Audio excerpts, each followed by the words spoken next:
This is the Sent and Bent podcast. Today we have our first repeat guest, Andrew, the inventor of the Arc Droid, which is our thanks for having me back, CNC robot arm thing. Robot plasma thingy dooey. Yeah. My favorite little robot.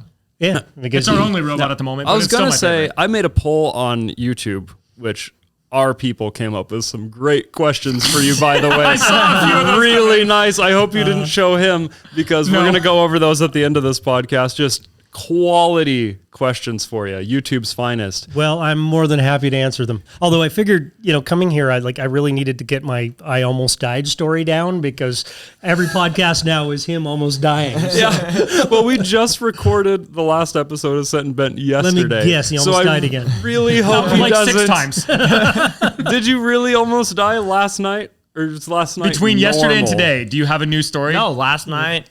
This podcast is gonna be super normal. Our Droid Andrew came here and gave our Arc Droid like legs today. What? Oh, I didn't actually look at what you guys Yeah, it was did. legs pretty is amazing. It's not. They don't look like legs. It makes it. It's a track. yeah, it's train tracks. It's the new X2 large cut indexing system. It's designed so that you can move the Arc Droid over, cut half your file, and then move it over and cut the other half, and it automatically stitches them together for you. Oh. So you can make much bigger things without having to suck up a whole lot more space. Nice. Make a big sign for the outside of the shop that says "Grind Hard Plumbing Co." Or Yeah, we're probably going to make a bumper for your silly little That's what I was gonna say. little Chinese car that says 100 miles, question mark? Yeah, well, we need that because we need a support device for our winch. So for Well, yeah. one of the problems is there's no actual car behind the plastic Yeah. to support the support device. So Also, maybe you guys could like print us out a little sign that says we can go places you can't even walk. yeah, so for everyone, how about you do that with the listening, label maker? We have the coolest situation right now. So one of the perks of having 1.3 million followers on Instagram is occasionally Chinese car brands will reach out and say, would you like a car? And obviously what we do is put too much power into small little things. So we say yes. Mm-hmm. And normally we just completely have to tear apart everything to make it actually cool. But this thing, straight out of the box, extremely cool. Extremely cool. Like 2 horsepower. Cool is definitely a subjective thing. Yeah, there's 50% of the people at this table that are And I took very a much spin more. around the yard earlier today. and the smile I'm done. on Andrew's face when he came back was I believe his words were, very nice. "My golf cart is significantly better than this." Picture a 2-door Wish.com Ford Bronco with a 2 horsepower electric motor, and you're thinking exactly what it is. it has air conditioning. And it has things that look like shocks but don't actually do much. Yeah. Which is good because we put big enough tires on it to where if it had actual flex, you'd have to cut out most of the body. yeah. Well, he was out there with the grinder wailing away at the fender arches, and I'm like, this isn't the first time you've done that, is it? And he's like, oh no, mini cars. Yeah, even that car already. And then we put even bigger tires on it for a Gotta go bigger. 100-mile challenge. We just put in a better battery, so it has way more power. It's still 2-wheel drive. We welded the diff. We're going to do 100 miles of Jeep trails. I think it'll take like 3 days. Jeep trails. We're going to bring... You're not doing this on anything flat? No. Oh, okay. My No, you said we might your give a go. confidence, my confidence in your success has dropped significantly. Near zero. Here's We're the going to bring plan. 3 days worth of food. Yeah, we will No not come other back. preparations. We will not come Flare back. gun, back. satellite, phone, something like that might be a good idea. We'll If anyone's significant other asks, I was not involved in the planning or Yeah. execution of this trip. I've already Because told I wasn't, all actually. of my relatives and everything that you had everything to do with it. On the upside, yeah. on the upside, if Will survives long enough to do his memoir, it's probably going to make a good story. Or maybe we'll just actually make it 100 miles, no problems. And it'll be Easy. such a normal story. It won't even make Place your it bets now, people.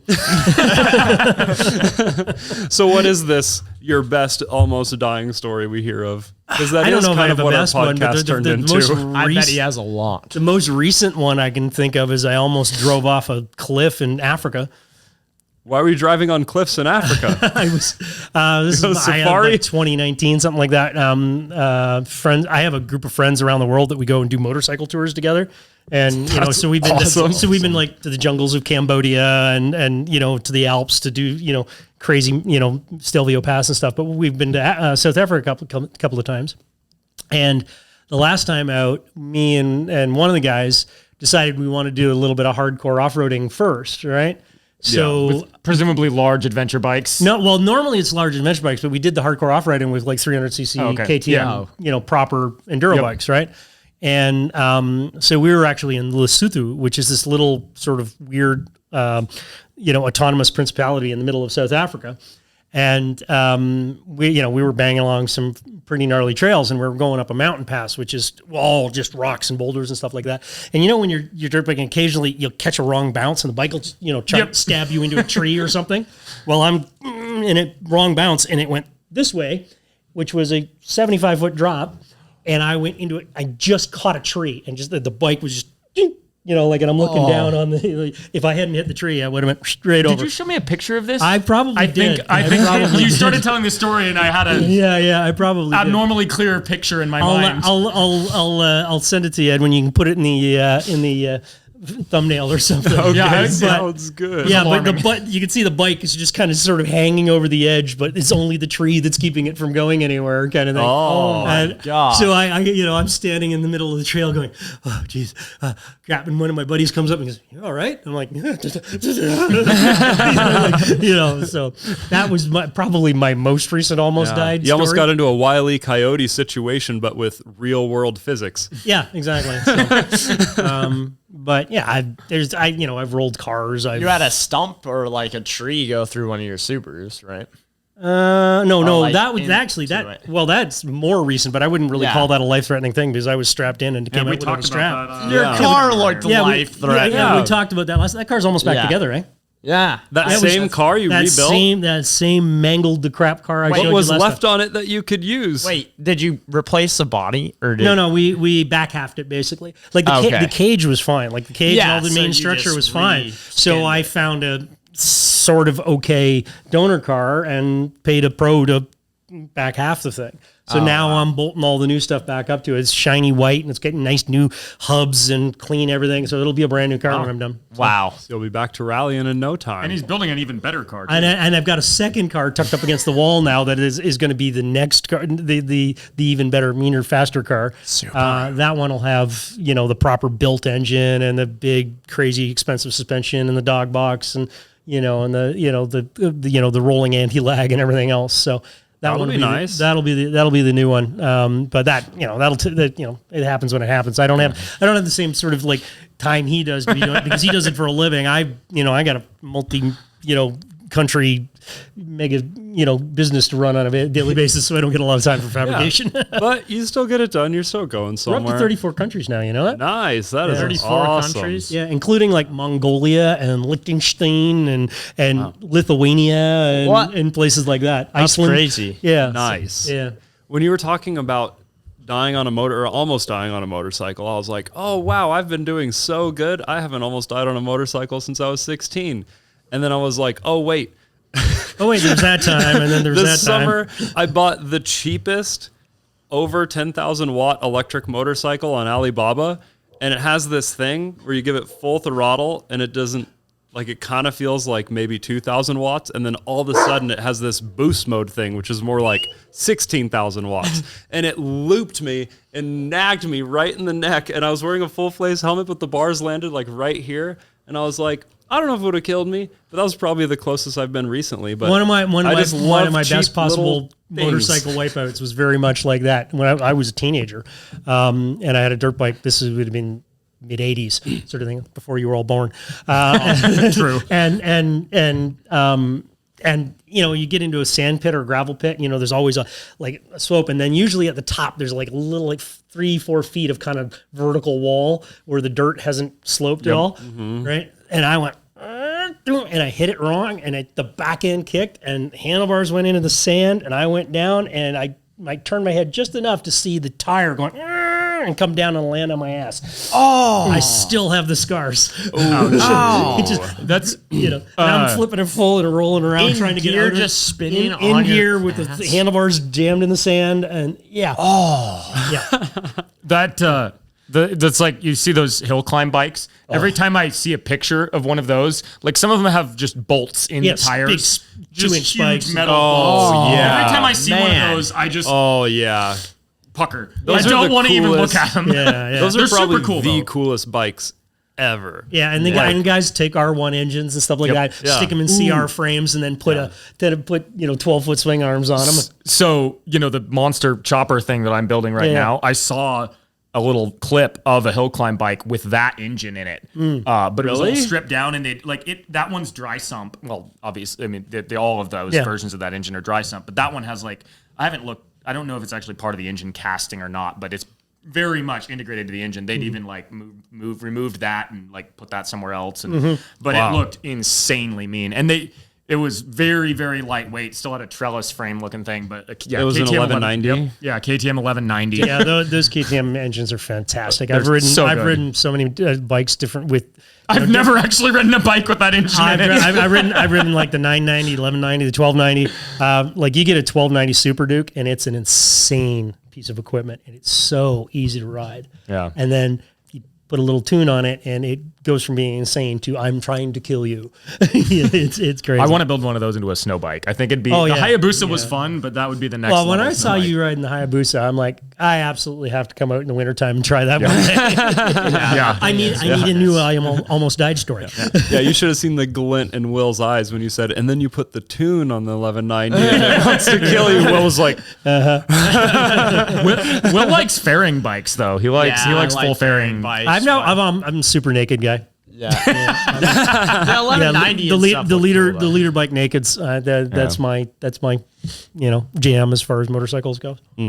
I think it adds in a little bit of safety. Might not be the right word, but it's like a built-in speed limiter. Going really, little bit, really yeah. fast on a naked bike is so utterly miserable that. Yeah, but you can don't- still drag a knee, and Right. So you get all the power and all, but you can't go. go 220 because you'll get ripped off the bike by the wind. I want to become part of this situation. What the Having a really awesome drag knee bike situation. Oh. I just don't see it in my future. Well, you have a wife that would probably deny you. and you can keep it at my apartment. And then you can just ride it You see, around. my wife edits the podcast, Will, so you got to keep the no. ideas out of the podcast. Oh no! We were just talking yesterday about a practical little bike that you were talking about a Grom, which Yes. is not a Dragon knee bike. No. But the bike that I was suggesting instead is, and it's a KTM. I was telling me you should get a KTM Duke 390. Oh yeah, the little 390. Tiny little bike, but I've ridden like- ones. They're great. Used ones are cheaper than used Groms. Yeah, they're Wow, like $3 buy grand. one for sure. They're Yeah. great. They're great little bikes. I've ridden one. They handle well. The brakes are good. I'd pick one of those over the Ninja 350, which is probably the most popular beginner bike out there. Right? I'd take the KTM over that for sure. Well, doesn't your girlfriend have a Ninja 350? Yeah, it's a 250. 250. Yeah. Yeah. Yep, those are great bikes too. They're just fairings, and the 300 is geared differently because I've ridden with a 300 riding with us before, and he was able to take the corners, stay up on highways and stuff, and then the 250s and 300s, they just lack something. I don't know. Maybe he was a better rider than you. No, I mean, he wasn't able to keep up, but he was able to be around so that if the police showed up, he'd be the one who was caught. Radar bait. It's kind of like running from a bear, right? You don't need to be faster than the bear. I just got to outrun you. This year marks my 5th year riding, and next year will be my 6th year riding, which I'm very proud of. He's optimistic that he's going to make it to the year number 6. I'm going to year Well, number it is 6. it is coming into winter, so most people don't really ride. And you don't have a Oh yeah, bike right now. lots of chance for him to die in the winter. Yes. True. Among other things, you're probably going to let him ride the Hayabusa, snow bike. Maybe I one day. let it. I offered to let him ride it last year. He didn't. He chose not to. I just wasn't much of a snow bike guy until I jumped on that little 250. Oh yeah, that was so sick. Timbersled brought out a little Yeah, 250. they with that. brought this little tiny 250, and it just like I could keep it pinned the whole time. It was so annoying. It was amazing. Just rev limit all day on that Yeah. 250. Just ring, ding, Yep. ding, ding, ding, ding, ding. It was honestly the best day of last winter. Yeah, It was so a really good day. much fun because That the video whole, looked fantastic. Like I texted him after I saw it. I'm like, okay, now I want a snow bike. Yeah, well, the thing is like we've had really good snow bike days and really fun snow bike days, but this one was like the people, the conditions, everything was on point because And having the Hayabusa there, I mean. Yeah. because people from Timbersled, they're right here in Sandpoint, and so there were 4 engineers from Timbersled there, I don't even know and what then everybody's some job guests, was, but and yeah. I don't know, there were A bunch people of there. people. And they brought out the next year's bikes. So I had the Husky 450 with next year's track on it. Will had the 250 with next year's track on it. And we just went rummaging through the woods. Perfect bluebird day. Good packed snow. Probably the best snow you could ask for the Busa. People call it hero snow because it makes It makes any it look machine like look a hero, really yeah. capable. Yeah. And the Like that's one of the things about the Arc Droid is like, I actually feel, I'm jealous that parts that get made on my machine do really cool stuff all over the place that I don't get a chance to do. you Like don't get parts it. on my machine have gone 225 miles an hour in 6-second drag cars and stuff like that. Nice. And parts of them are on the Hayabusa. Yeah, exactly. They've done Hayabusa and all your cool, all the Jeeps and whatever all have, hexagon riddled Arc Droid bits on them, right? So, bits that get made on my machine are doing more fun stuff than I am. You have like a open source server for all these parts, like We actually do have a file, we have a community forum on our website, Okay. right, that you can sign up for and ask questions and whatever. And one of the categories is file share. And a bunch of people, they share, hey, look, I made this for my, my daughter or whatever. And, they share their file and whatever. especially it was a common stuff like, hey, if you guys need a steering bracket reinforcement for an FJ, like I've got this on the Arc Droid site. Yeah, and Yeah. there are a few guys like that on the forum that they do make stuff for their rock crawlers and everything. Anybody wants it, let me know, kind of thing. And That's cool. But like barbecues and propane tank holders and all kinds of oddball stuff. Some of it's just artistic stuff. Like I made this Halloween decoration and whatever. But I encourage people to share their files and For sure. because it if it works on one Arc Droid, it works on any other Arc Droid, right? Yeah. So. I thought this was a cool feature of a brand we did an ad for recently that did the water cut. For Zometry? Zometry, yeah. Zometry. We got parts on the Mini Cooper monster truck from them, and they have like a whole part of their site where you can just upload files, and then like you get a commission if someone buys a part with your file. That's same pretty thing. cool. That's based on Thingiverse, which is the 3D printer thing. With the same idea, right? Yeah. There's a bunch of different GrabCAD, Turbo Squid, things like that. There's a bunch of these places where you upload files, and if you put a this is a copyright on it kind of thing, you can people will pay 5 cents, 10 cents, $1.99, whatever for the file. I've used it before, GrabCAD, for getting like when I'm doing full assemblies, I want to put all the parts in there so that I make sure everything fits, right? And I'll instead of modeling the fan, right? I know somebody out there must have modeled a 20 millimeter or a 40 millimeter fan, right? So I just go to GrabCAD, find it, and if it costs me $1.99 to bring in the file, great. It saves you hours of exactly. And stuff, or connectors like the RJ45 connector that the Arc Droid plugs in. There's lots of different versions of that you can download that I just plug that in. I don't have to model that. And even the manufacturers supply some of those stuff. Yeah. So and that Geometry has that same sort of big database type stuff whatever. I've used them a couple of times for parts that I can't be arsed to make.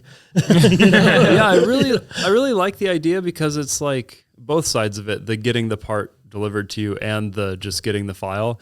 Because let's say you're making some specific little fan, you're not just going to like cut out a bunch of them and put them on eBay and like hope that that's like a business or something. But if you make a cool part, and you could sell the file and then someone could just cut it out on their Arc Droid, then that's cool because the person who designed it is getting some support. Like everyone's kind of getting some support. I like those type of economies lots more of that than with like 3D printing for sure. Yeah, I've seen a ton of that. Super cool, there's specific guys small that things. do really complex dragons and things like that. Yeah. They're all fully articulated and whatever. And they spend hours and hours and hours and hours doing all that up in some sort of modeling software. And then, they put it up for $5.99 and somebody goes, "Oh, cool," and buys it and prints it for their kid or whatever, Yeah. Or all the extendable lightsabers and stuff. Yeah, I like that so much. We don't really have the server, kind of set up for room for that, but the community forum is a good place to share stuff and whatnot if you want. I just like that kind of economy because it's like the individuals actually doing it or like benefiting from it. I hate these like giant corporation buys out all the little guys and then makes all the parts, like those ones are like less fun to be a part of. Are you still doing ArcDroid as your main business? Cause you've had so many businesses in your past. Are you starting new stuff all the time? Or? 34 countries, dude. We're still, so it's just ArcDroid right now. ArcDroid is pretty much the thing. It sucks up all of my time. We're still super small team, right? Like I still do customer service and stuff, right? For all Really? So if I 3,000 call up units. ArcDroid on the phone, I'm going to hear an ArcDroid answer. You literally the phone's sitting right over there. It will ring. It will ring. Whoa. So someone could get a That's free cool. podcast with you. They could be like, all right, we're going to call up the inventor of the ArcDroid. Yeah, the phone number, like the business phone number is linked to my phone. So most of the time I'm the guy that answers it. Yeah. So, and this is actually a bit of my struggle. So anybody out there want a job? There's literally one of the questions is if you're hiring. Yeah, well, this is a bit of my struggle is the transition. And, I purposely kept the company lean from the get-go because I have watched a lot of companies have a success early on. Like now we're a startup, right? Yeah. And now we need an office in LA and 35 people and 2 designers and a marketing team and and whatever. Yeah. And they just get so top heavy so quickly that the fact that the success is always peak and then level off. And if you don't follow it with another success right away, which is very hard to do, right? Then it tapers off and suddenly they go bust. They just right? overextend themselves, Yeah, hire absolutely. too many people. The same thing Or happens in their our industry. next in round YouTube. of funding or whatever. Yeah. Suddenly now they're just chasing VC funding in order to stay alive. Yeah. Right? Yeah. And I wanted to avoid that. I wanted to make sure that I can make this a sustainable business long term. So I stayed lean. And I've got basically 5 people that are all basically contractors that just work part time. Okay. And so I've got my operations girl in China that handles all the shipping and things like that.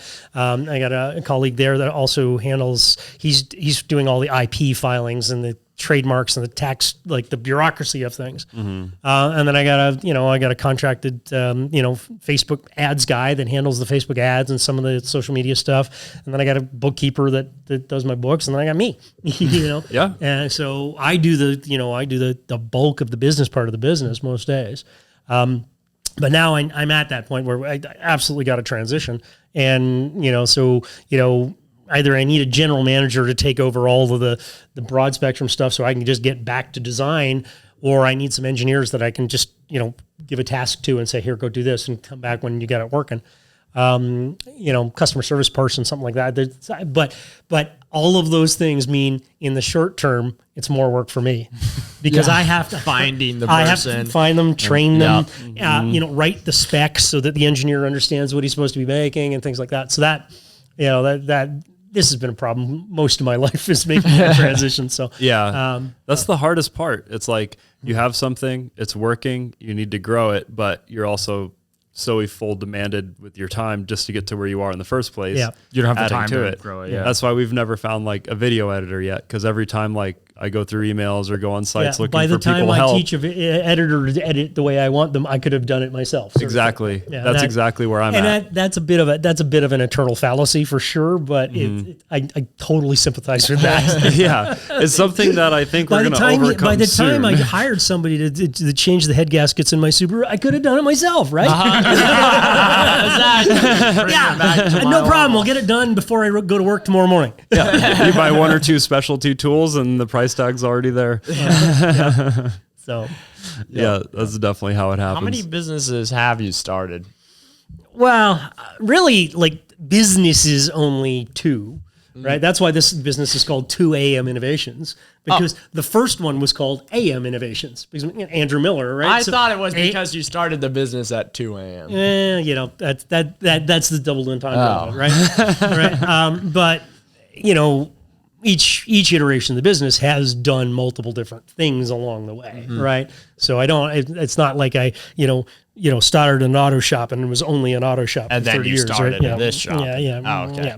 That makes sense. So Will said you got a Porsche. Yeah, I did. I bought that's the first toy I bought myself in ages. So I picked up a 10-year-old or almost 20-year-old Porsche 911 Carrera 4. Yeah. Are you gonna rally it, or are you gonna? No. It is the all-wheel drive version. So Well, there is that. But, Nice. no, I was just I wanted a fun car to go along with my daily sort of thing, and oddly enough, my daily got stolen. Oh, Did I tell you about this? Airport. So the first new car I have owned in 20 years. I ordered a Land Rover Defender. I managed to talk myself into the price and the payments and whatever, and I ordered a brand new. I waited 4.5 months for it, and I owned it for 2 months. And I went to the airport, and when I came home, it wasn't in the garage. It wasn't in the parking garage. oh shoot! Who would have known there was swindlers at the airport, man? I wouldn't have known that. Especially in Canada, isn't Canada like the safest place ever? That's what I said. I thought Canadians don't steal. Yeah. What? Yeah. This is ridiculous. So Is it Canada So the now the highest- problem. Now my problem is my daily is I can drive it through the winter car is gone. All I got left over sort of is the Porsche, right? And that's not a great. I don't want to drive. It's in great shape. I don't want to drive. I bought it kind of as a collector car, right? I don't want to drive in the winter, so I had to go out and buy myself a $10,000 pickup truck just so that I have something to drive this winter until I get until the insurance finally sorts things out and the dealer can lease me another. Yeah. Yeah. Wow, that's crazy. Yeah. Apparently, the brand new Land Rovers are extremely easy to steal. They Because the must first thing be. I asked Well, is how did they? Because aren't most new cars are all super high tech Yeah. security Well, mobilized stuff. the but thing is, apparently there's just- during like 2020 through to 2022, the Land Rover Defender was one of the most stolen cars in the world. Of course, I learned all of this after my car, right? You know? And the thing is, it was one of the most stolen cars in the world because there's big arbitrage between markets because it's like there's not enough supply of them, right? And all the rich guys in Saudi Arabia want one, and they only allot 20 to there, right? So they steal them here and ship them there, right? And then in 2020 and in 2023.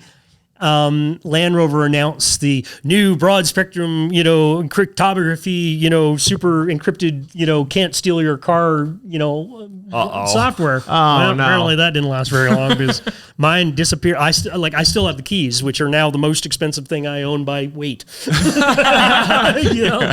That's crazy. So yeah, that's my car stories this year have been, I've gone from, having two relatively nice cars to having one nice car and a crappy old pickup truck because and one nice car you don't really want to use. I bought that as a toy. That was I got to do something nice for myself. And I didn't buy a brand new Porsche. I bought a 2006. So it's not like I'm. I gotta let Frederick out. He's just sneezing up the back. He is sneezing. Frederick, are you? He has sneezed like a total of 30 times in the last 1 minute.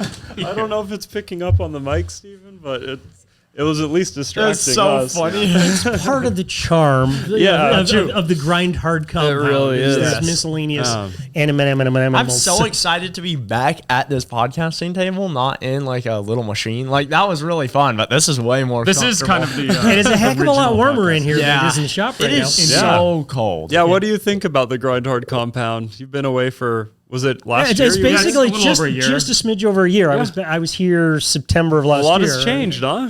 Yeah, it definitely. The new shop is very nice.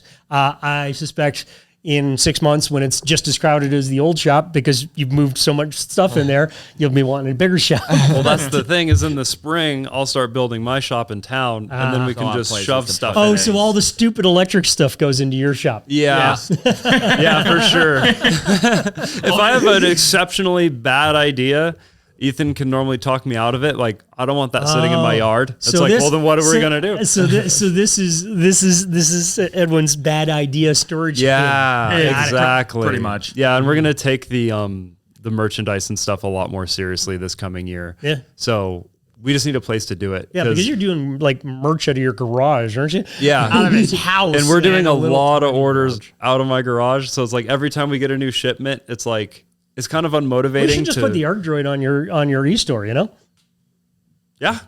We could do you. You were saying we could do a custom pink one? We'll do a pink one with the Grindhard logo on it or something for you. That'd be sweet. We could do wraps. Yeah. Comment, put your desire in the comments, people. You know. Pink is probably not going to be the first choice. We learned pretty quickly that despite our pink toys being very successful on the internet, pink merchandise is not what people want. Yeah. You need good manly black. Exactly. The thing is, we want to keep it all in house. I don't want to outsource it, and it's so unmotivating if it takes over my living room for a month to order new hoodies or whatever. You know, and that's an effort to keep it in house. It's a heck of a lot of work.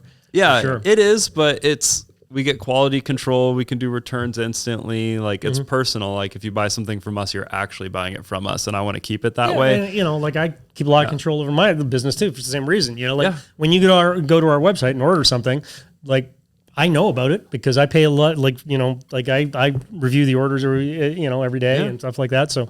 You know, we're manufacturing in China just because that's really the only place we could do it at the cost. But you know, when all the shipping and everything like that, I'm on top of it all the time. So how much more would it be to manufacture in the U.S. or Canada? Almost triple, 2.5. Triple, almost triple. That's why I did actually consider that when I started. I'm living in Canada again. Whatever, maybe I just start a business here and hire some people and we manufacture them, in Canada.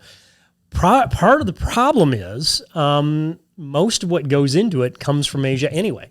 Like the circuit boards and the stepper motors, the encoder chips, and little things like the castings, like the arms are made out of aluminum castings, right? And I got those quoted in China, and I got them quoted here, and the tooling in Canada was 3 times the cost of the tooling in China, and then the difference between the individual, like the group of parts, the 2 arms and the pulleys and a couple other things that we cast as a group was a little over double in North America per set than it was in China. Is the Chinese government subsidizing the cost of? No, it has exactly the opposite. In fact, China, like the Chinese government has raised the minimum wage every 2 years for the last 20 years. So how is it that much cheaper? Because the raw material costs the same, right? Mostly just, mass, like economies of scale. Like they all China does is manufacturing. That's it. That's all. They just manufacture everything you can think of, right? So anything you want is made at a factory just down the street. So it's cheaper than shipping in the stepper motor, shipping in the arms. Whereas, like in North America, if I was to do this sort of thing, like I would have to bring in order to get stepper motors at reasonable cost and whatever. Like if I was buying North American stepper motors, they would be 5 times the cost of the ones I'm buying in China. 5 times. Wow. So the Droid would be like $15,000 unit instead of a $2,000. But the thing is, you got to remember, I know how to make things in China, right? Like I lived there for like 12 years. I had all the groundwork laid. I know how to, and China makes good stuff these days. Like it's not like 25 years ago when everything that came out of there was duct tape and, bubble gum, little red car aside. That is literally duct tape and bubble gum. That is the strongest vehicle I've ever I love seen. the fact that the air conditioning compressor is held in with zip ties, and it came that way in the factory. But anyway, I knew it wasn't hard for me to do things in China, and I would love it. It would be nice if I could bring it into Canada or US to make these things, but people don't really want to spend $5,000 for an arc droid, right? So in order to make it cost effective and make it profitable as a business and whatever, it just made sense to make it. And we've got the shipping down. Like right now, I guarantee it takes you less than a week to get it. If you order it, you'll get it in less than a week, and it's pretty much anywhere in the world. Right. That's pretty good. Especially for a large, heavy item. It's not, not huge, but that's actually one of the benefits of it. I specifically designed the box to fit under a certain weight and size limit, size limit and stuff. And like a traditional table comes on pallets, right? Requires requires a forklift to move. We are literally the only CNC plasma system in the world that can be shipped anywhere for about $200, $250.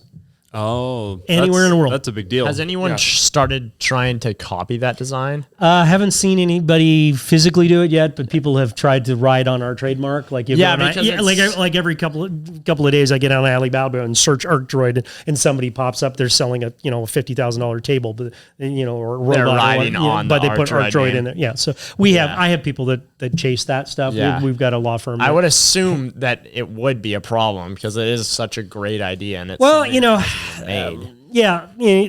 And obviously the more popular you get, more obvious it becomes, and whatever, we'll have more issues with that. But again, having spent a lot of time in China and done products in China before, I know how to chase that stuff.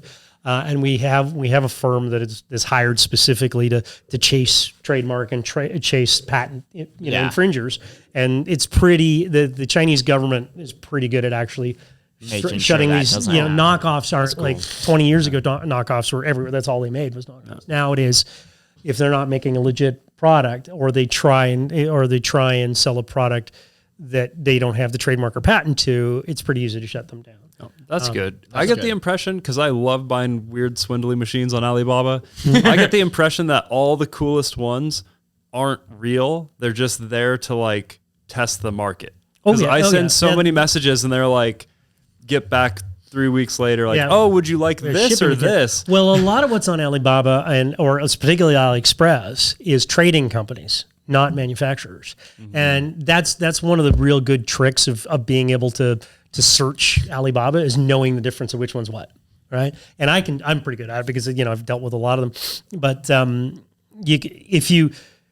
if you can determine whether it's a trading company or the manufacturer, skip the trading company altogether and go straight to the manufacturer. Because the trading company basically lists whatever they think might sell, and then marks up. Guy like you says, "Hi, I'd like to buy 200 of them," and they go, "Wait, hang on a second," and they contact the actual manufacturer. It hasn't even been made yet. They just have a price. So you're playing like telephone too. Yeah. But if you're going to buy one, you're dealing with somebody that hasn't stocked this, never will stock it. Just fishing for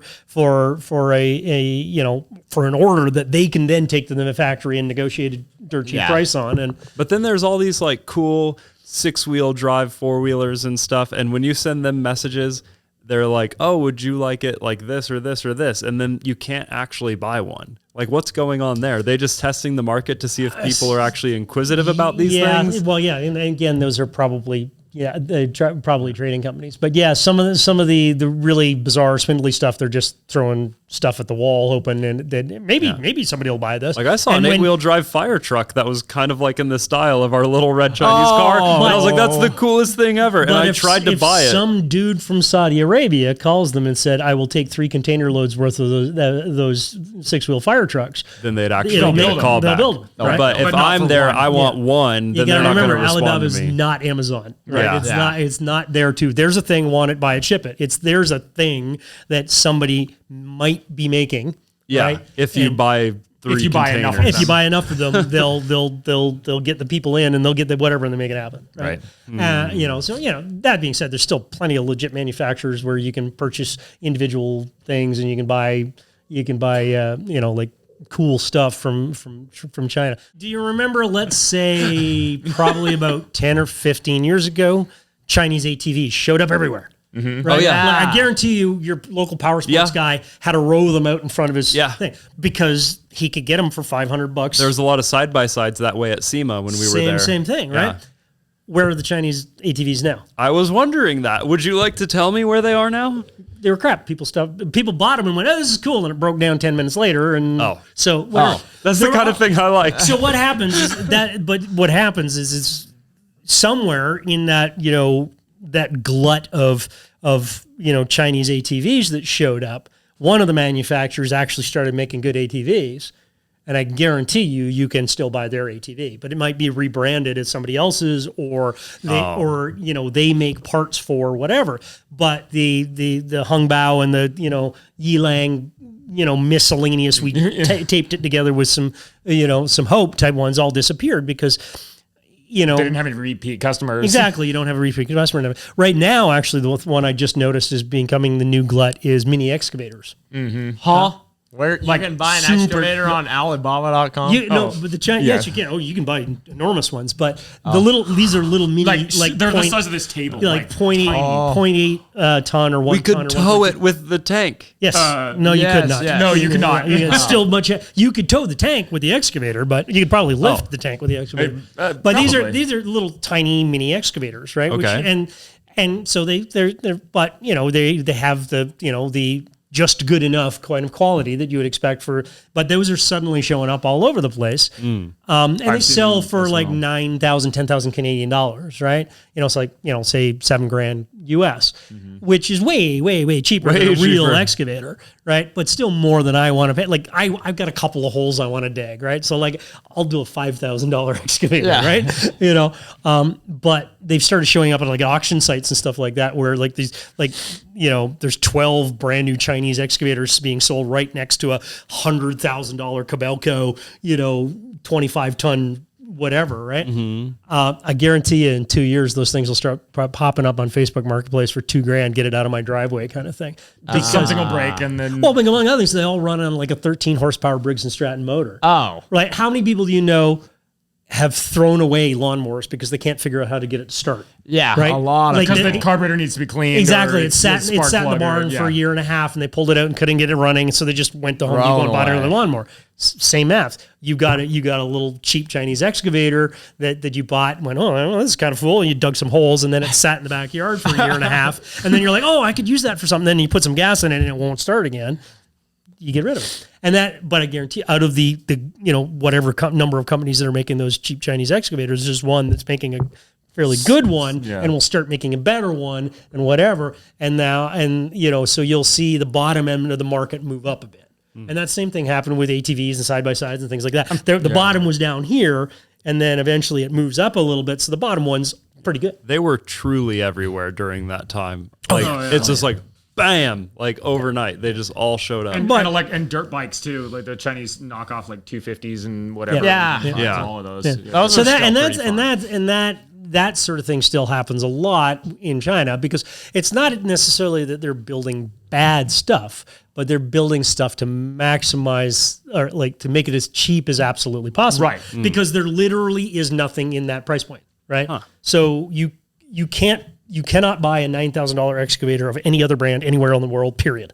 Right. They just don't exist. They just don't exist. So China looks for that opportunity and goes, what can we build that'll fit in the $9,000 bracket? Right? And the answer is a really terrible, tiny little excavator. Yeah, it's perfectly acceptable for digging a few little holes and things like that, or if you've got a landscaping business that needs to clear out a few things and whatever. But if you're a legit industrial equipment type thing, you won't bother. So my problem with Alibaba recently is the electric stuff is really easy to buy. Like you can order one and they will ship it to you. I've had some success stories there. Well, that's because there's critical mass already in Asia for that. Like most of these companies are selling them in China already. Okay. Right. So like that, the little red thing that's out there, the little drive axle that's on it, I've seen that in 100 different types of little cars and carts and things like that. So they're already selling them. So they're already they have a market, and they're like, oh, hey, maybe this guy in Idaho wants one too. But the second you change to a gas, like there's all these quads that just look so cool. Like and I know they're trash, but they look amazing. They have one that's amphibious. It's like half jet ski, half quad ski. I've tried to buy so many of these things. There's no market for those. There's no domestic market for those. Right, so they don't actually make them. They just would if they're but they're 100 still of them. listed for sale. 10,000. And like I have an account, it knows my address. They're listed for sale. I am a pre-qualified whatever. Like they make sure your credit card has enough money to buy enough things. Stupid stuff on Alibaba that they let you buy more stupid stuff on Alibaba. Yes, I have. And so, but the gas ones, they always blue say, check mark of Alibaba. we can't ship it to you. And I'm like, why not? And like, they say stuff about emissions and stuff. And I'm like, it's not a road car. There are laws about that too. Any like lawnmowers, for instance, have emission standards they have to meet. Things so they can't ship them to the States. Because the states won't let you. States, and you're going to find that, like, I can't buy, those Engway bikes that you got? Yeah. I can't buy them in Canada. Oh. Why? Because they're too electric. much power. They're over the the pedals and the power and stuff. There's we don't have regulations. Our regulations don't allow those. Oh. Right? Do you get Surons? We've got, nope. What? Oh, Chiron is technically not legal in Ontario. oh no! What is that? But there's so Don't Is that a give it province thing or a fun. Canada thing?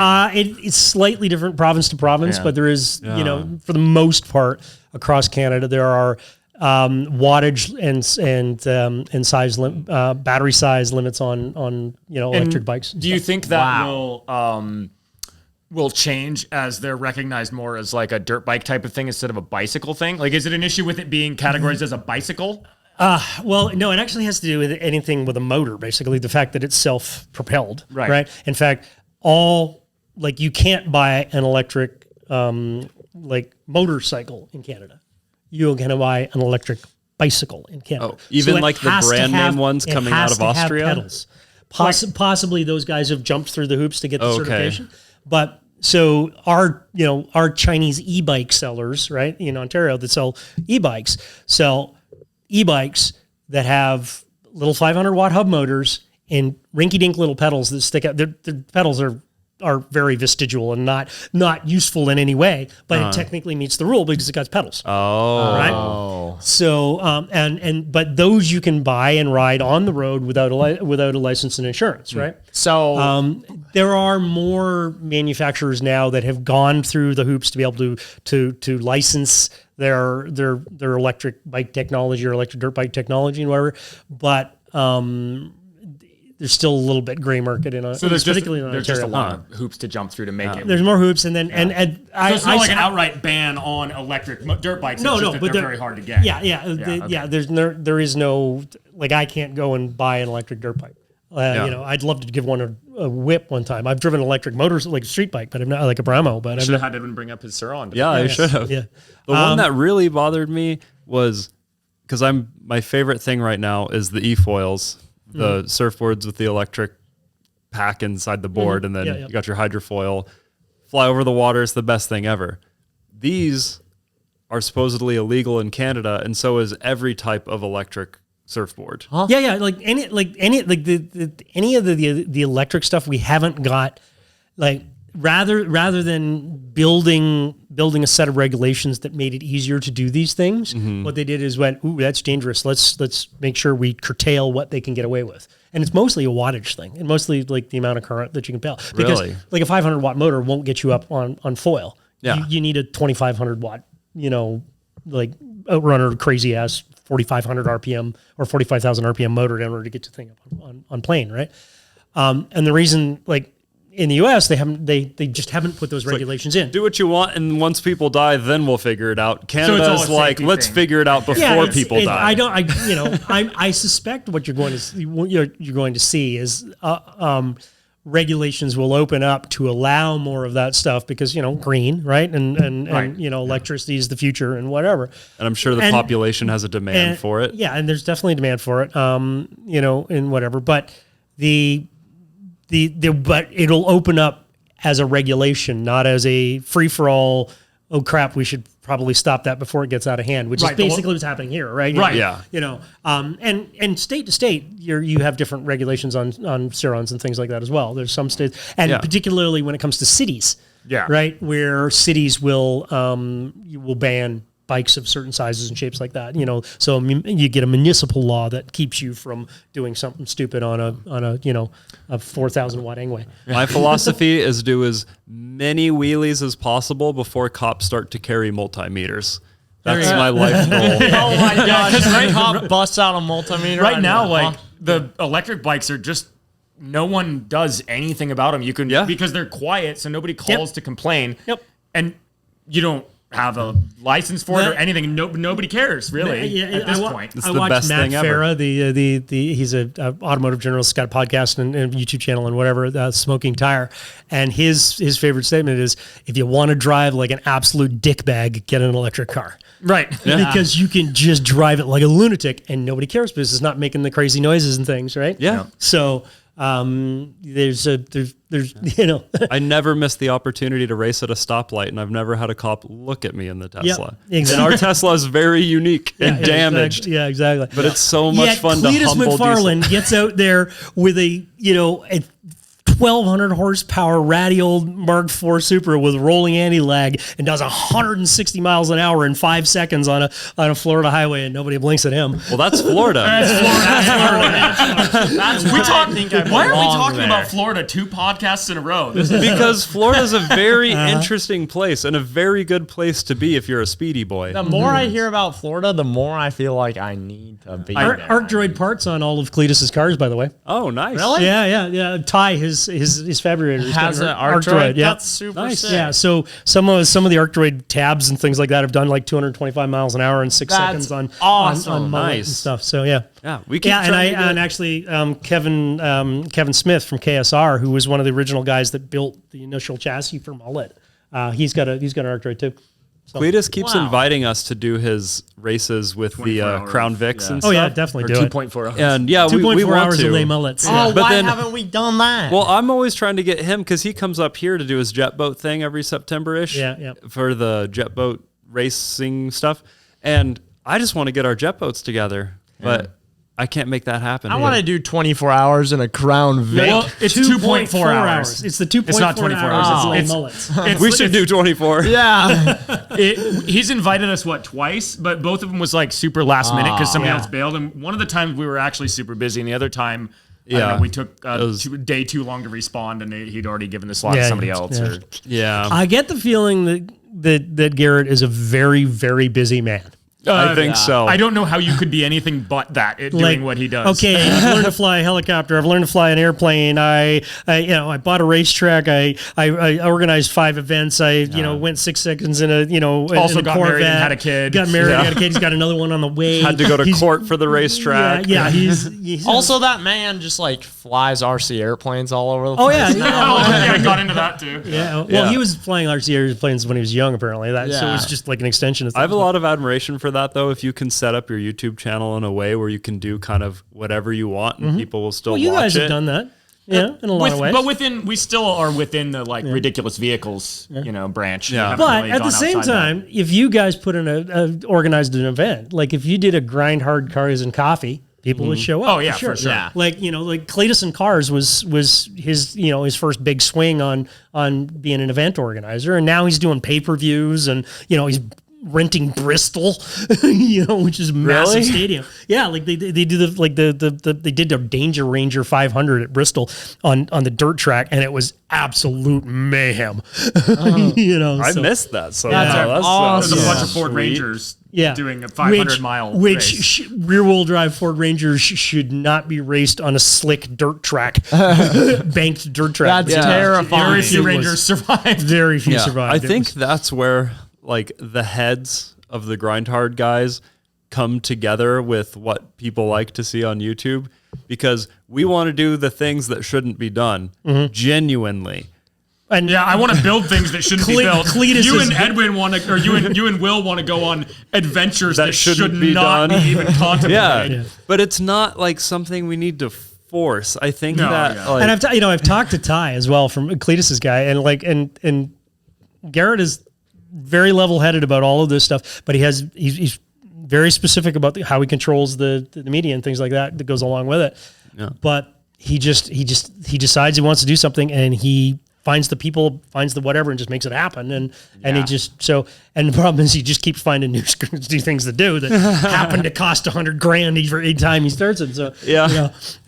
like how many engines is he blown up in everything, right? Yeah. It's so but they obviously it's a good channel to see things that you wouldn't be able to do otherwise. Speaking of people that have good control over their merch, wow.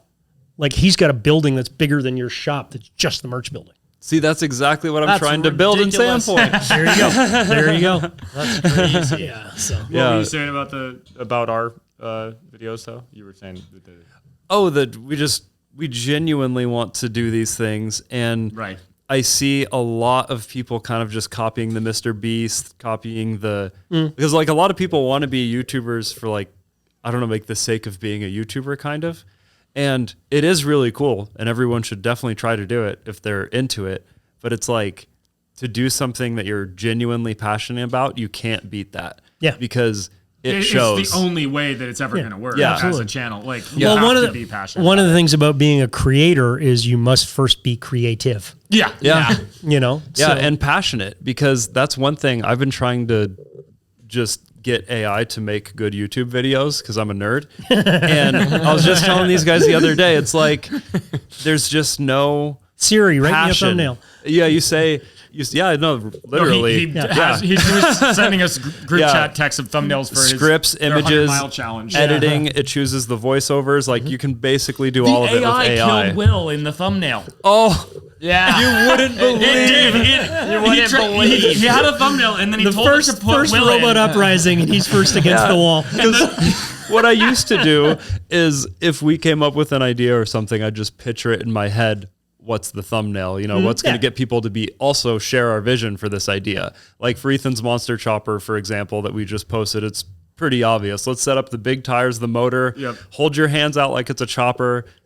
People are going to click that. But for this one, I was texting Will late last night and I was like, man, how are we going to get people to understand that they need to see this video? Because all they're going to see is a picture of a car on a trail and it might not be interesting. They won't know the intensity in this video. So I was just asking AI to pump out some thumbnails for me. And one was really good. I got it to do our little car on a Jeep trail with a rolled over Jeep behind us. And all I said was, add a picture of a 21-year-old dirty male with short black hair. And this is what it generated. Okay, so here's the first one. I'll show you this. That's the actual good one. It did pretty good. That little car looks pretty, right? And the Jeep's stuck behind it. Yeah. And then he just, I just said, add the 21-year-old male. Nothing about danger. Nothing.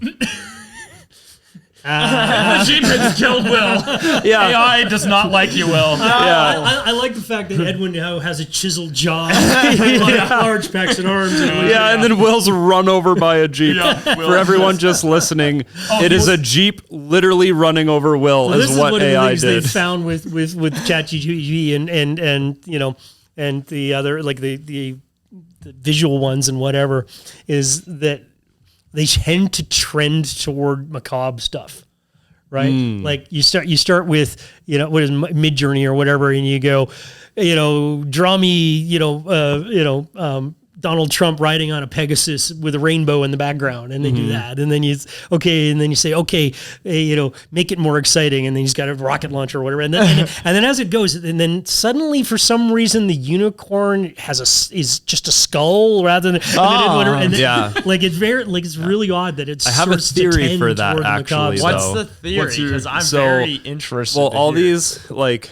OpenAI programs and like all of them are just referencing other images on the internet, and they're not referencing real images for the most part or copyrighted images. They're referencing databases like things like DeviantArt that are darker user submitted stuff of them making realistic paintings of things. Well, and a lot of them are dark. So even if you say, draw me a horse, and you ask it to do it 10 times, eventually it's going to give you a skeleton horse. It's going to give you the apocalypse horse. Yeah, right? because that is what's popular on the databases that they're it's using. It's like Reddit used to have a thing way back in the day where they had a score related to how long a conversation went along before somebody brought up Nazis.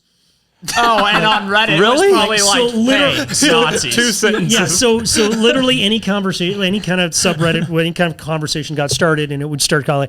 At some point in the conversation, somebody would compare somebody to a Nazi or something. Wow. Right? Was this a social experiment by like a college, or was this internal Reddit data? I'm not sure. I just vaguely remember. But there was a somebody did a study and came up with a score that ranked the subs and stuff like that. And like how likely it was to come up with somebody compared to a Nazi, how quickly, and sometimes it was like 4 sentences in. Yeah. It really makes sense. Especially on Reddit, that place is a dark place. Hey, front page of the internet. It's a great place. That's what started Grind Hard, man. That's what started it. We put our first video on Redneck Engineering, it was called, and it got like 40,000 views from that on sub. Reddit? Yeah, and then it first. went on the news in like 18 different countries, and like that was the first Grind Hard video. Look at us, we're famous. But it started on Reddit. There you go. Yeah, but the thing about the AI, the scripts and just what it does is it's not passionate about it. And you can say like ChatGPT 4 is really good at creative writing. Like you could say, make up this crazy murder mystery for my party, and it will really well. But you tell it to make a YouTube video and it's just lacking passion. Yep. And you say, add passion like a YouTuber. And I showed Steven this because in one of my videos, it was on the top 5 stolen relics from Egypt because I was just messing around and that's interesting to me. And so plenty fine video. I was like, add passion, act like a YouTuber. It added in an ad. It said, if you like the swag that I'm wearing, click the links in my description. Took it way too literally. It was like, this is what YouTubers do. It's like, oh, a passionate YouTuber? Amazon affiliate link. Let me talk to you about keeps. I'm not getting my hair. Yeah, exactly. And I was just blown away because the rest of the script exactly the same. So I'm sure it'll get better and get to a point where it could come up with pretty good scripts. But it's a really good brainstorming tool at the moment. Like that thumbnail, I wouldn't have thought of it. Obviously not the second one of Will getting run over. That's how I would have thought about the trip going. I kind of feel like that might be the case. Yeah, but it's cool. You could just type in, and before you spend all this work, like, should we do it by the lake or up in a mountain? Like, and then you see the thumbnail on the mountain, and you're like, okay, maybe that does visually tell it's a more interesting story. But it doesn't have Ethan standing there going, yeah, that's true. That's because I'm not going to be part of this 100-mile challenge. I do not want to be. Ethan and I told us, Edwin, that he will not be saving us from the woods. Yeah. And I was kind of counting on him from saving us from the woods. So I'm not taking part. You think- asked me, do you want to do this challenge? And I said, absolutely not. And that means I don't want to be part of any part of that challenge. And then we asked Steven. except for the ridicule. Yeah. And laughing. Yeah, Before we leave, I think the first shot in the video should be you telling the camera, I am not coming to save you. You are not going to make it. And then the last shot of the video will probably be Will and I limping out of the woods, Or showing up be in me my... actually towing you out of the woods anyway. Here's what you should do, guys. You should take the thing down to Utah, into like Hurricane area or whatever, and go off into the desert get in rescued Utah. by Matt's Off-Road And then when Recovery. you get stuck, you call Matt's Off Road, and we got a call from a customer. Yeah. We're friends with the Fab Here's Rats. Tom We've Tom. never So met Matt, but you're telling them to take it to sand where they'll have like Yes. less range. Perfect. They'll have about 2 miles of range. more traction on the sandstone. and a little more heat. I bet you we could do the Moab rim trail on that thing. You absolutely could not. Easily. But you could do some portions of fins and things. Yeah. And Matt would come out and rescue you. The for Barbie sure. Jeep did fins and things like nobody's business, right? So you That's could do some of that. Yeah. It's the big rolly one. It's very iconic. Yeah. That's just the grind hard trip that I wish that I didn't miss more than any of the ones that I missed. Yeah. That it was trip. a good time. The Barbie Jeep and I Moab can was- totally see the little red car hanging on the back of the world's largest wrecker and just bouncing, just kind of bouncing off the trail as it goes along. Or Will and I built different, hanging out the window, helping the other Jeeps up the Moab rim trail. With our little red car, just attaching them with our winch and like tying to a tree. The winch is going in tonight, man. You wouldn't believe. Did you see the part where Will tried to go somewhere and Andrew just grabbed the car and it didn't go anywhere? He did stop it with his own. He stopped With his with his bare own two hands. That I wasn't means even that if you low. were trying to help a Jeep up, down, or around anything, it would be more effective to use your pull it. hands. It would take some creative rigging and unreal physics potentially. Yeah, a lot of unreal physics, yes. Yeah, Will says to me, check need this some out. And I AI just physics. grabbed the windowsill and held him back. Yeah, I was trying to show Andrew like I could climb the hill, and I was like going on my way, and Andrew comes up, he's like, yeet. And I just stopped moving. I'm like, oh no. Yeah, huh?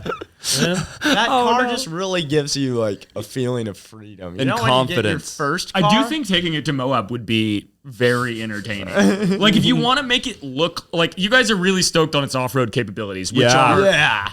It can go extremely limited. anywhere Places you can walk. couldn't even walk.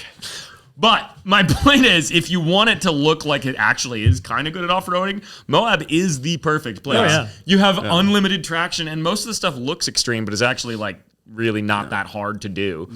That said, you're going to need more torque, though. And because it's that thing, pretty. it doesn't go up very steep hills. Well, and I discussed a few ideas for this little red car last night that go even beyond more difficult than Moab. So now, What, the Rubicon? Let me. So you replaced the 48 or whatever it was 48 60 volts? volt. 60 volts. So you replaced it with another 60 volt pack. 72 volt lithium. There was a pack. wire But did you change the controller? Yeah, no, No. it still has has an an controller, but it had option. a plug-in thing that made it a 72 volt. Okay, Yeah. that just means it accepts 72 volts. It doesn't mean Yes. it delivers 72 No, volts. no. It just means that it'll tolerate Yeah, it. it's not any faster than it was on the 60 volt Yeah, setting. Just so- now it actually modulates. First thing I would do is get a better controller. Yeah. Yeah. Yeah, one that'll do 48 to 100 volts. But for or the whatever, and 100-mile challenge, It's not about like speed. doing it as is, because obviously we could make it actually better than a Jeep with enough time and energy, and then it's just going to be too easy. But what makes it a challenge is that it's, I wouldn't say a terrible car. I would say I would say a terrible car. I would absolutely say a Terrible car that's ever been. But is it? It's really pretty good. Though. Yeah, for what it is and how much it costs. I would mean, like to volunteer to call it a terrible car. It's a terrible car. It is a unique unicorn that needs to. What were you saying about freedom, Will? That is what I'm trying to say. Yeah, what you were so about basically, to say. it's like, that feeling. I'm probably the closest to this because I'm a little younger, but like when you get your first car and you're like, wow, I can go anywhere.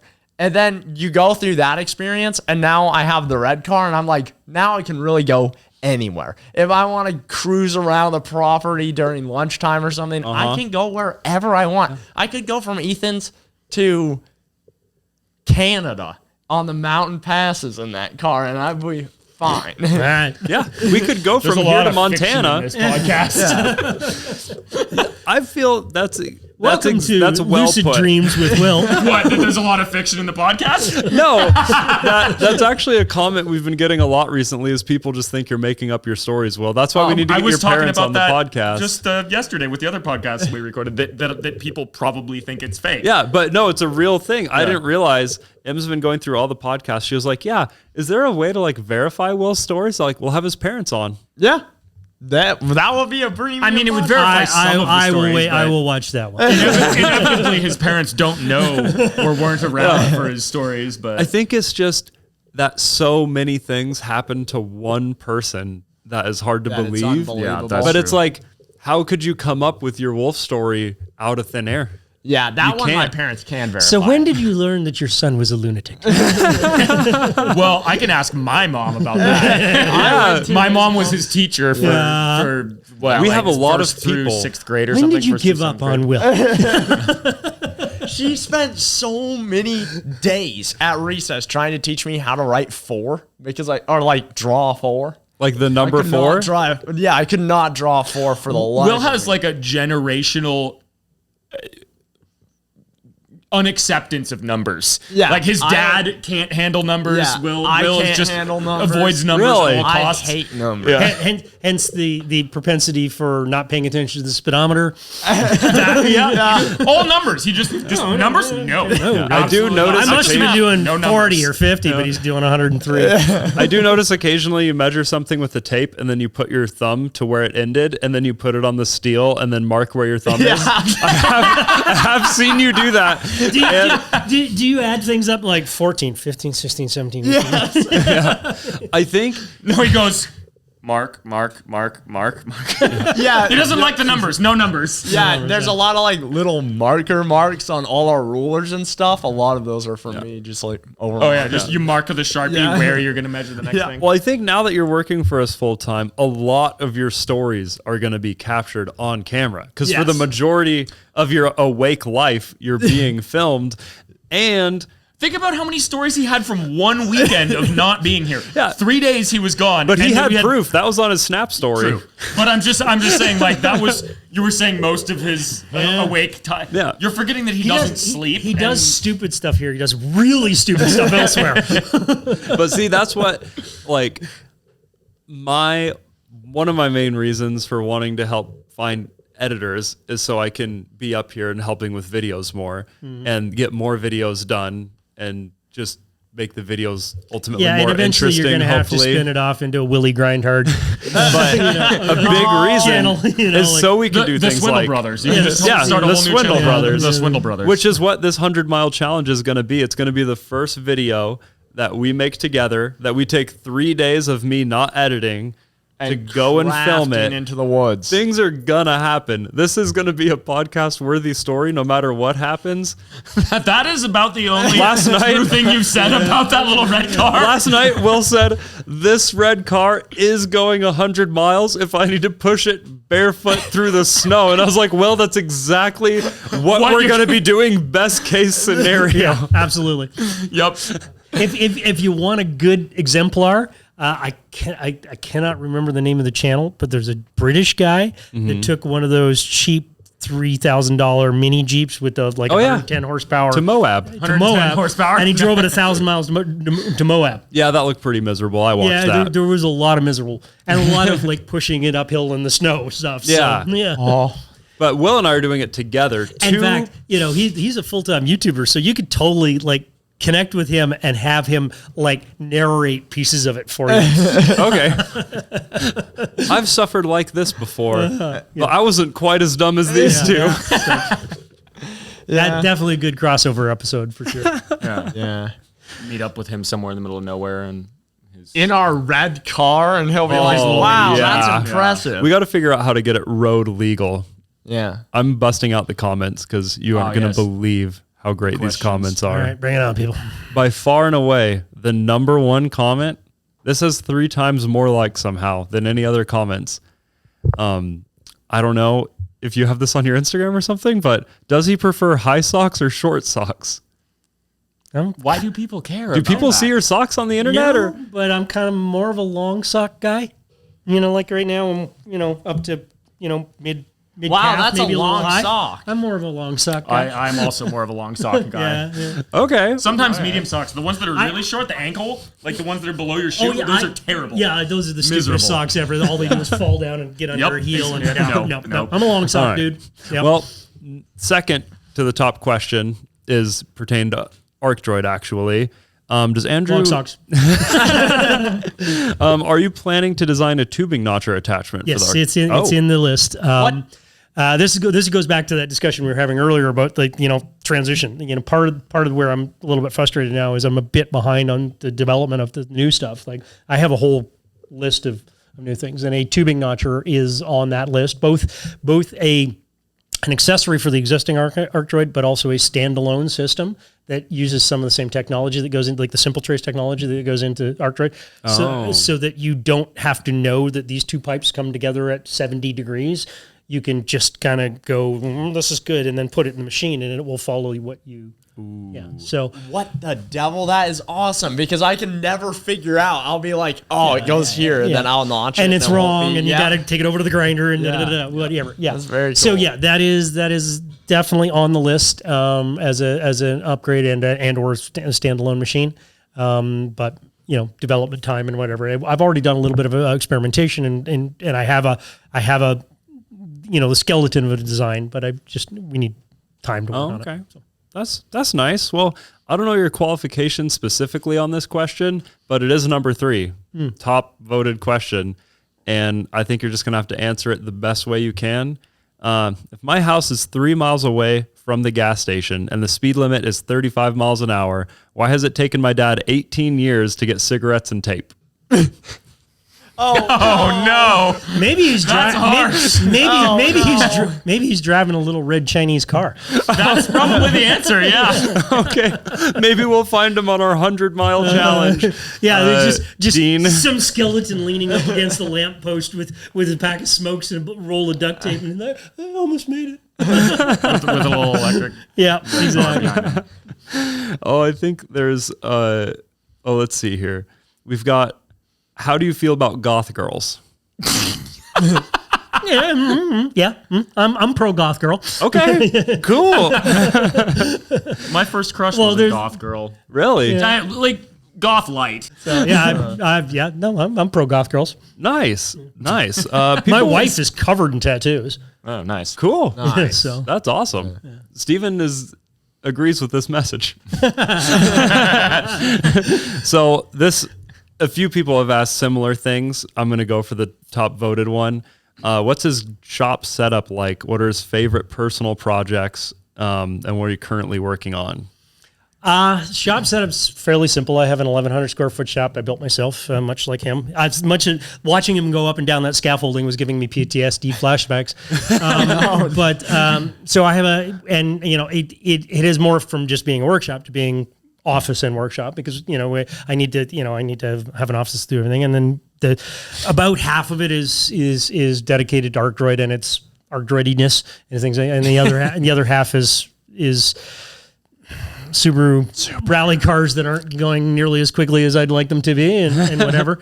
But aside from the list of Arc Droid stuff that I got to do, there's also the personal list. There's the, build a bigger studio for my wife, and I got to put up more fencing for the goats, and I got to do whatever. So there's always... You're maintaining a business and a farm? Yeah, kind of. Well, not a farm, but how many goats do you have? A menagerie is what he calls it. Menagerie. We have a 13-acre property, so we have some space for some animals, and the wife wanted goats. Did your wife propose this idea? Because my girlfriend's been trying to get a goat into my apartment like the day she moved in. There is a thing with girls and goats. Yeah, my honestly, wife also wants goats. I mean, I like goats too. They're great. They're like dogs, but with horns.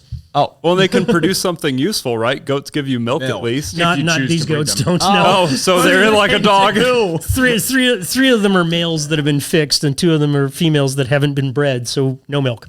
Oh. However, we do have ducks that pop out eggs once in a while. So okay. Also, I mean, if you have a garden, goat manure is great for fertilizer, whereas dog poop is not. We've got 6-foot tall tomatoes. It's fantastic. Nice. So, well, I wasn't expecting farm asking about your rally car garage. I don't really think of it as a farm, but but yeah, as far as my setup goes, it's half personal stuff, half kind of Arc Droid business stuff, and and I have a pretty decent setup. I've got a small CNC mill, and I've got a lathe, and and then I've got all the plasma cutters. I got like 10 plasma cutters now because I've tested just about every kind you can think of. Oh, that makes sense. Right, and then I've got a corner this is the area where I do the repairs and assemblies and things like that. Of occasionally units have to come back to get refurbed or whatever, and I do that over in this corner. And I got this corner where I've got my little table set up that I do my own cutting and things like that. So. Oh. Nice. And then I got an office with a really fat office cat. Oh, good. Nice. Her name's Cannoli. Keep the mice away. I like that. Do you plan on offering an add-on arc voltage height adjuster? That's torch THC. side compensation. Oh, so it's already there. It's already there.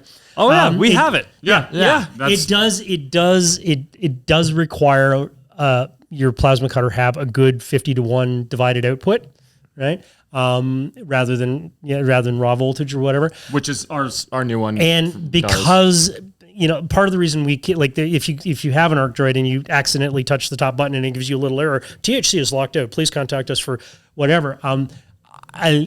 We keep it sort of locked out because the potential to blow up your Arc Droid is high if you connected it wrong, right? Because the way it works is the plasma cutter. As the arc moves up and down with respect to the steel, the voltage changes, right? So we look at a divided voltage. So let's, for sake of argument, say a standard arc voltage is 120 volts or something like that, or 90 volts or whatever. We divide that down by 50-to-1 so that, or we don't. We take the plasma cutter has to have the divider. We take that divided voltage. So now it goes from 120 volts to 2.1 volts. Right, and we can read that 2.1 volts, and as the material curves, like if it's warped, as it curves, we can chase the curvature. But we don't offer that as a already going functional thing right out of the box. It's all there in the machine, but you need to contact us to make sure that you are doing it right. We give you the right instructions and that you got the right plasma cutter, because the potential to poof your Arc Droid is really, really high. Oh, so that may or may not have happened last summer. I was going to say, didn't that happen to us? Yeah. We may or may not have done that. I think we had the first... You actually did it. That's the It was like the first experimental one too. It was very much a prototype. Yeah, that was very much a prototype. But part of the reason we now actually we have an auto level function in the thing that doesn't require that 50-to-1. And the other thing is it also adds 5 variables to every cut, right? So there's already cut speed, cut height, pierce delay, pierce height, all of that stuff that you have to program in order to get a good cut. But now on top of that, you've got voltage set point, velocity compensation, gain, bunch of so now you've got more variables. And the idea behind the Arc Droid is it's supposed to be an accessible piece of equipment that people can get started with, right? And if it's already there and it doesn't work without the THC and whatever, that's just more crap people don't understand. Why I don't understand how this works, right? So that's an advanced feature that we meter. Like if you contact us and you've got the right plasma cutter and whatever, we'll give you a code. We'll give you the instructions how to do it.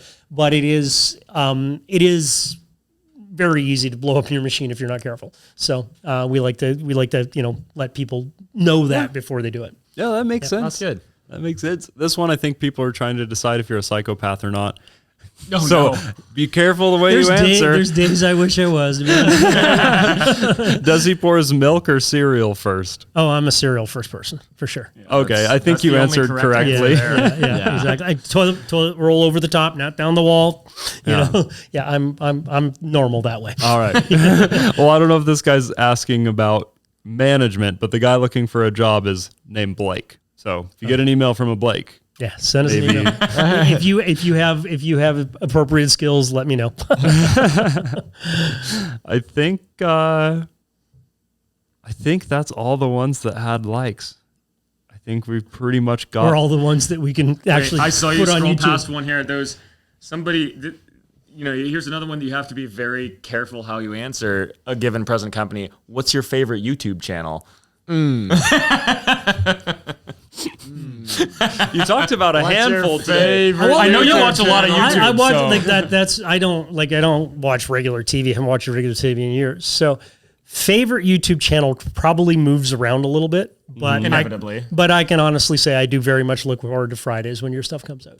Like, ask him. He usually gets a text about an hour and a half after you release the video, at which point I make some pithy comment or something. Yeah, whatever. That's true. Right. My favorite was when I snapped the screenshot of him holding up his hand to the not see the arc with his welding helmet tipped up with the sub helmet and saying, if only there was a helmet or something that could block. He was like, so yeah, like It's like when I have a pair of safety glasses on my hat, a pair like on my eyes, and then another pair somewhere on Dangling my person, on your shirt, and then like and- three pairs of earplugs. Yeah, That's I'll do that usually- sometimes where I have reading glasses on it, and then I'll have the safety glasses on the reading glasses, and then the sunglasses and whatever, and then I'm like, where are all my glasses? Jesus. But no, I say my favorite YouTube channel, but I do watch a lot, but it's all similar stuff. Like I watch a lot of car channels, I watch Cletus and I watch Matt's Off Road and I watch Aging Wheels and lots of stuff like that, and Rather Be Welding, and then some science channels and stuff like SciShow and stuff like that. I like SciShow. I like that show as well. and so I'm over the bar. Mostly it's, another one I really look forward to when it comes up is any Veritasium video, right? Because Derek's going to produce a great video. It doesn't matter what it is, and it's going to get 10 million views and whatever. But so yeah, and then occasionally I just end up going off into the weeds and whatever, And So what is your favorite then? You don't have to say we're better than No, I was Veritasium because totally we're not. joking about but that. what is your favorite? right now, my favorite. It's probably Reinhardt, to be honest. Right now, yeah. And then for some reason I'm just really quite fascinated with Matt's off-road recovery because that beard is just sucks you in. I guess you just have a thing for beards. Yeah, I'm gonna be there on Friday. Nice. What's your favorite YouTube channel, Will? We share YouTube videos a lot. Tutorials on Subaru head gaskets. I don't know. I kind of just cruise around quite a bit. I don't really look at the channel's name. I just go Watch through the videos. weeds as Oh, I love doing that. yeah, I just like going deeper and deeper. Like you watch a video on say the new rotary engine Moss is producing, and then you just go down deeper into a hole. Until you're watching little 3D animated rabbits going, bah! I don't go that far. That's when you're going down very different rabbit holes. That's a literal, actual rabbit hole. That's when you're like, wait a minute, were those gummies actually real gummy bears? What's your favorite YouTube channel? I have so many. Probably Ryan Celsius. He's a DJ that just makes lo-fi trap beats to really cool visuals and stuff. That's You like definitely Mark my. Ribbolette? I don't know that one. Oh, you probably, if you're in weird, he does like just random sampley weird things, and he always does it in a bathrobe for some reason or other. But Really? he's same sort of thing. Where Oh, yeah. yeah. Uh-huh. Where like I think I follow him on Instagram. He'll pick a little beat and get that going, and then he'll pick it, and then he'll pick it, Yeah. and you build this whole thing out of it. And he usually does it sort of ad lib, and Yeah, the other one super cool. does neat stuff is Younger. Have you seen him? No. Big. He's got sideshow bob hair, but he does, and he's got this just stack of synths on here, this wall, and a stack of synths on this wall, and he'll like remix popular tunes and whatever with all kinds of different stuff. And, yeah. Nice. See, I have diverse interests. Yeah. So what's your other favorite? Because that one's like basically music. That's, So that one, if I'm working on anything Grindhard related that's not editing where I need the audio, I have it going in the background.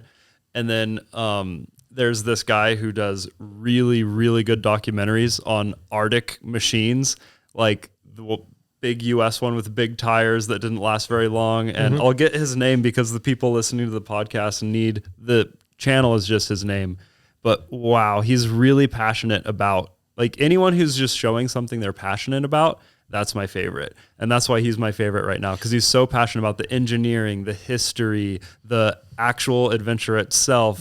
It's easy to find YouTube videos that are like, I'm a hardcore engineer and I'm going to tell you about the engineering of this thing that's really interesting. And that's great. But he's like, the whole thing he's so fascinated with, he like goes through and finds the There's history another one a and bit stuff. like that called Mustard, and he does like sort of the lost weird airplane that never really should have existed kind of thing. And it gives you the whole I think history of it. I see his stuff cut up on TikTok. Probably, yeah. Because Yeah. I see a lot of that kind of stuff, and Yeah. the old airplane ones are really interesting. Callum is this guy. I'll send you his videos. Oh, yeah, So good. Yeah. And, well, the video and YouTube channel that I wanted to exist for my whole life since there was YouTube is a treasure hunting channel that's like hunting real treasure. And I keep searching for these things all the time. And all you get is Oak Island season 37. Just, Oh God! just fake stuff, videos, fake yeah. videos, or people will be like, I was diving for treasure, and it's a well done video, but they're like finding iPhones at a popular beach or that's whatever. right. To be fair, that's what equates to treasure these days. Yeah, true. But You for know. the first time ever, I found it like just 2 nights ago, and I really hope it turns into a full-time channel, because that's what the person who's making the channel says. His name's like DollMD or something like that. But he dives, and he is one of those people that just like finds iPhones, or like he found a gun before and showed the FBI and things like that. I've seen those Yeah, videos. Yeah. they're good videos and they're really well made, and he's really entertaining. But I never followed him before because it wasn't real treasure. But in his last video, he goes diving for real treasure. He finds like these Mexican silver dollars that are real silver. They bring them up on the ship. They're testing them. But he just got so famous from like finding the iPhones and stuff, I think, that he got invited to like a billionaire's, like these crazy boats The with thing these about- jet things that Yeah. shove the water down into the sand and make these big tranches, and then they go with metal detectors and find real treasure. The thing about real treasure hunting is it requires a lot to planning and a lot of money in order to do it. and I don't think but it's ever profitable. That's the It thing I was rarely going to is, say. but it Is does like, every as a YouTube channel, it'd be extremely difficult, because like 90% of or more, probably 98% of the time, you'd be finding nothing. Yeah. Like, you you would have Plus to, all of the really accessible wrecks have been exactly. I mostly mean, people found. have been treasure hunting for centuries. Like people still talk about the Etosha, which was one of the biggest finds, and that was, what was that, in the late 80s, right? And that was the last really big, oh my God, crazy, find. treasure find. Yeah. Sort of thing. And that was off of Florida, right? But Seems like it'd be a really hard YouTube channel to do. it would be, would be but because fun. I But thought then of again, this like a lot. going 100 miles in a little red car, that's an easy YouTube. Yeah, the thing is, I think you could do it. It I doesn't think- take as much luck. Yeah, it's like both of those channels I talked to, if you combined them, you could make a consistent YouTube channel that didn't actually have to find treasure. You go hunting and you talk about the history. and then you talk about yeah. the history. And I think then, as long as the people behind it were passionate and knowledgeable enough to keep you on the hook, That's true. That would. But that then would you work. keep watching in the hopes that they do find treasure. And then if you do find treasure, that blows up. It's a big thing. Probably goes viral. YouTubers found treasure, and now they have 1 million. Okay, million is probably nothing in the world of boats. $1 billion boat because they have these custom things that go over and they just go. It's cool. You're basically there's two ways to dig through the seafloor. Either you blow it out or you suck it up. Right, and so they just push a lot of water. Just get a down. Harbor Freight vacuum. but those require you to be in shallow water, right? Like a lot of like the literal billions of dollars worth of gold that's at the bottom of the ocean is in deep water, so you're never going to see it. Right? Yeah. Unless we build a submarine. And it goes. Yeah, Will, you're never going to get away with even suggesting building a submarine. Will has been talking about this ever since you came on full time. You're like, every time I'm like, Will, what do you want to build next? He's like, well, what if? And I'm like, absolutely not. Like, that's not like we're going to do it while Ethan's gone. Like, no, you're not building a submarine. You need numbers for a submarine. You need a lot of numbers, Will.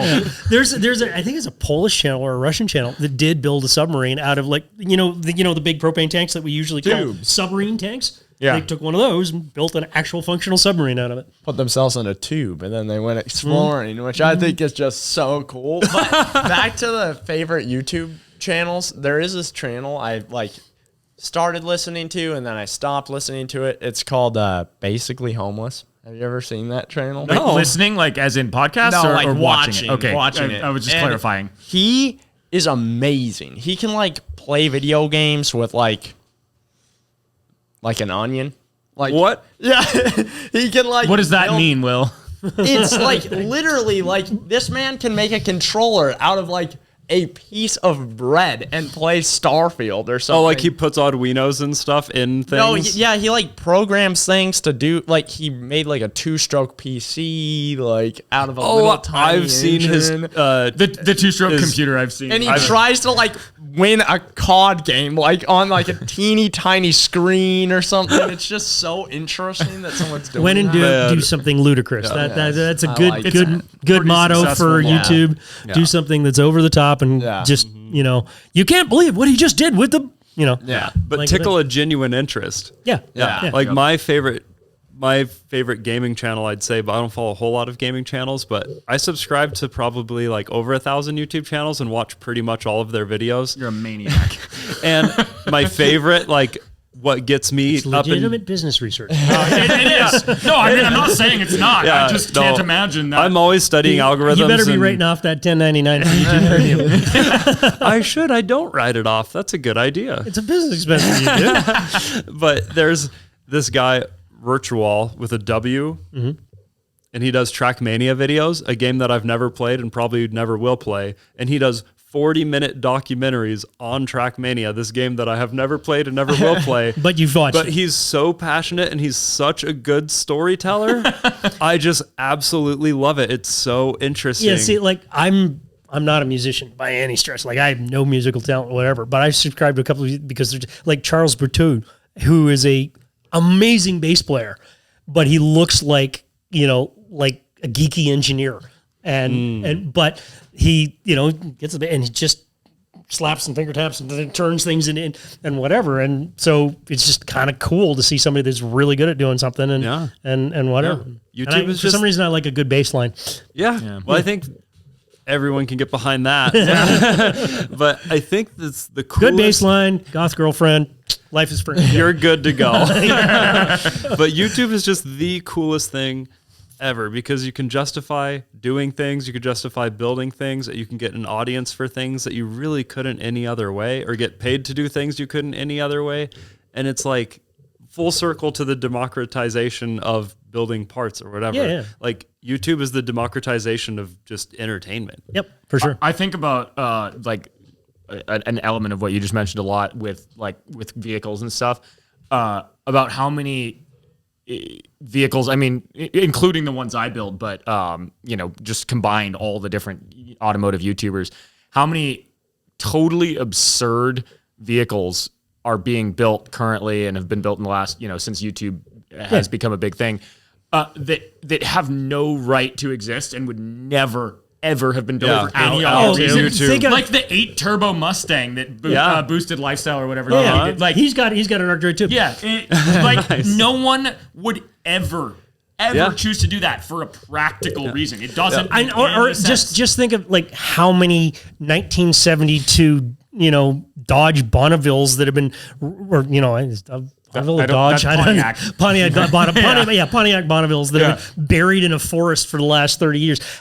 They wouldn't come out of that forest unless you were doing a Will It Run video. That's true. Right? Yeah, there's a like lot of guys that are like, junkyard digs and stuff like that. Like every week he's reviving a ridiculous old rusty piece of crap. And what gets me so happy about it is enough people are choosing to watch that content for it to be his job. Yep. Then instead of like whatever the dumb game show is on Netflix this week. Oh, gosh. Like it makes me so happy that people actually care about these interesting things. Cause like you said, otherwise they wouldn't happen. Like Weston's Hellcat 4x4 he just released was number 2 He's on also trending. got an arc droid. Nice. Yeah, he texted me about that. He's like, hey, how do I get an arc droid? I was like, I know a guy. He's like, nice. But he posted a screenshot, number 2 on trending yesterday. Yeah. It's like out of everything out there, out of all the silly game shows, after all the like the fact of the matter is, content. like the old school television is gone away. Like you guys will pull in $1.4 million on a good video, right? And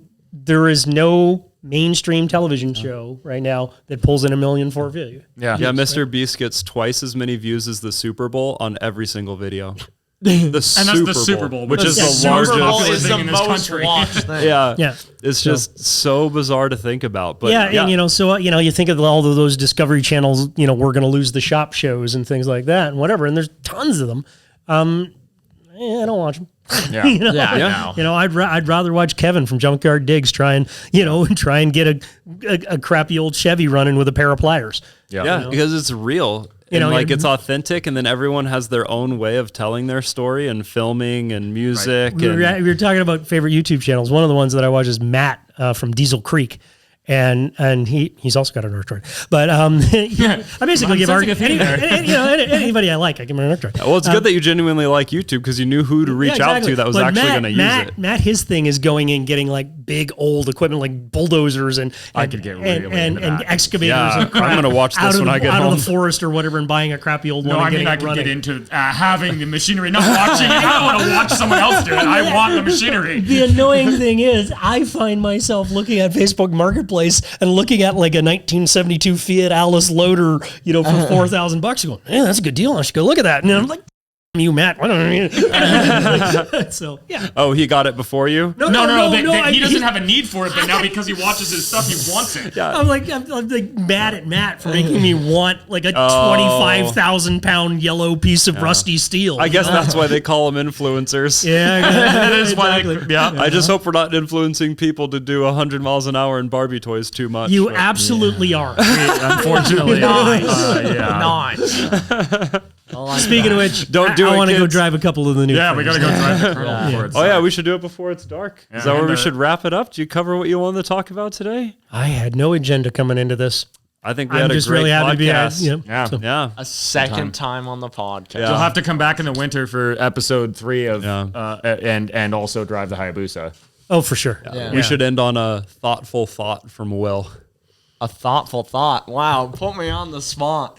We get the best That stuff was when a we beautiful put you. rhyme. Did you hear that? I actually have a lot of thoughtful thoughts. Like right now, I'm thinking just of all the thoughtful thoughts about the red car and our journey through the woods. And I'm just thinking how much of a change it's going to make in my life just going slow for that long. Like, it's like all the things I like to do, and then there's like one thing and it's going slow, and I don't like to do that. So we're going to go slow for 100 miles in the woods. Incredibly and slow. Not sleep. And it's just going to be, and eat junk food. It's just going to be premium. It's going to be a premium time. I'm in the search for Shrek mac and cheese. And if I can find it, we're going to do the whole trip with only Shrek mac and cheese. Yep. Edwin has a Shrek obsession. You saw the little sign in the shop. Yeah, absolutely. Steven made for him. One premium at a time, my friend. One premium at a time. If there's anything that I have learned from like working with Grindhard and doing things is sometimes you got to go slow to go fast. Wise words from Will. That's my one. That is- I That think we is- call the podcast there. All right. you can't top that. Thanks for watching Sent and Bent. It's available wherever you listen to podcasts. Audible. That's actually the only one it's not on. Every It's on Spotify and Apple and Google When and are we YouTube. getting So it Get your on Audible. podcast where you get podcasts. I don't know how to get our podcast on Audible, man. Jeff Bezos, how do we get our podcast on Audible?